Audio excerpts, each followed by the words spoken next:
the head of Jansari and the deputy, my commissioner to Namibia.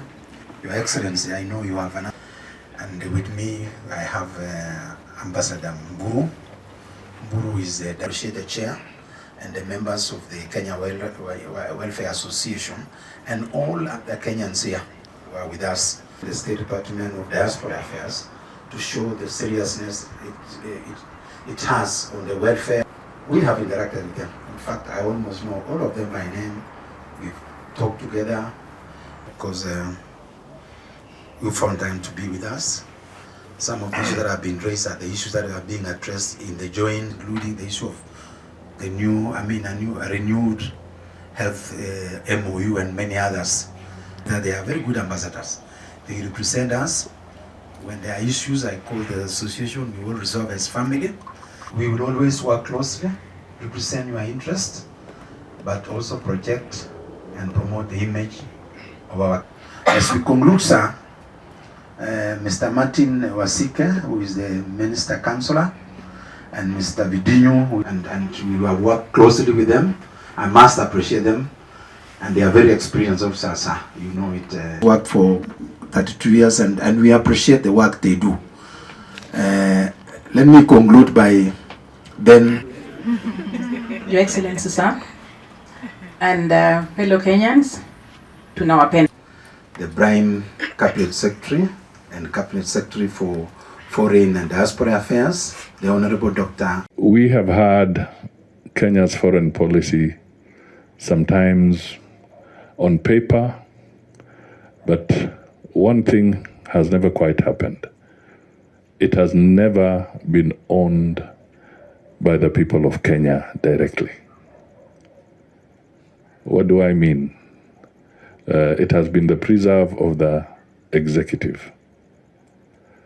So we are in the process of now working on a sessional paper on Kenya's foreign policy, which we want to take to Parliament so that Kenyans can debate and have a bigger say in what they believe should be their foreign policy.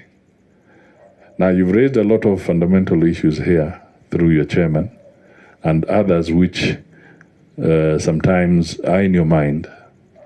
So I would beg of you, if you can consolidate some of your views and share with us through the embassy what you think should be part and parcel of Kenya's foreign policy going forward. We want to start a new chapter, and this also comes as an awakening, because when we were having issues with the young people in Nairobi just a few months ago, one of the things they raised was, why does the president travel? What is the purpose? Why is he going out? Why is he talking to other people?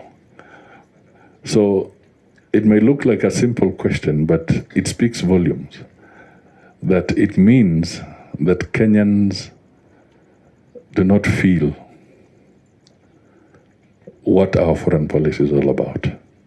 They don't have ownership.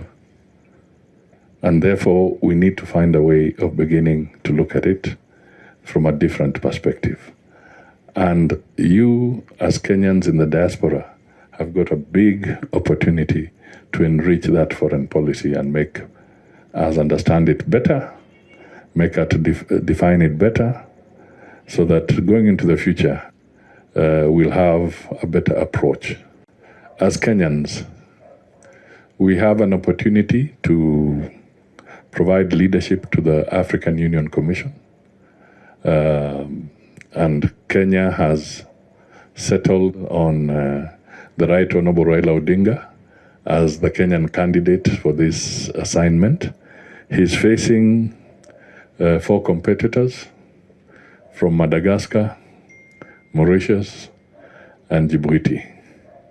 So I'm here, after the other things, to also seek the vote of the people of Namibia when that opportunity comes in February, so that Kenya can provide an opportunity of serving, can get the opportunity to serve the continent on matters of the African Union.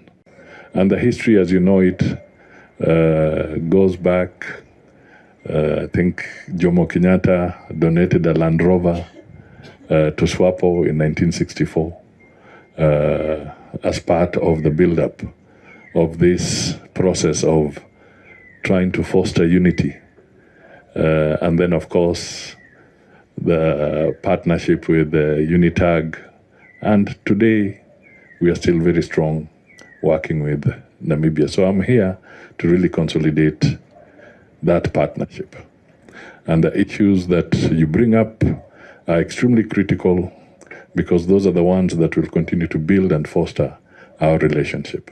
If we go into numbers, you have surpassed tea, surpassed coffee, our horticulture. Basically,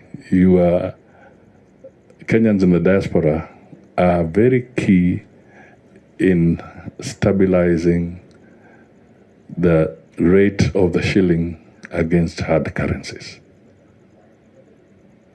If mkizima tapu kidogo, inflation can become a problem just by the exchange rate alone. So it is clear that the approach must be completely different and we must forge a stronger partnership. We are looking at serious aspects of even now working on the diaspora bond. Earlier it was mooted, but the numbers in terms of the resource base had not yet reached a threshold that can make a powerful statement if you went for the diaspora bond. But today, the figures indicate that Kenya is now ripe for a diaspora bond, where you can help in investing in the infrastructure, key infrastructure, whether it is the roads, whether it is hospitals or institutions that matter, that have a serious impact on the people.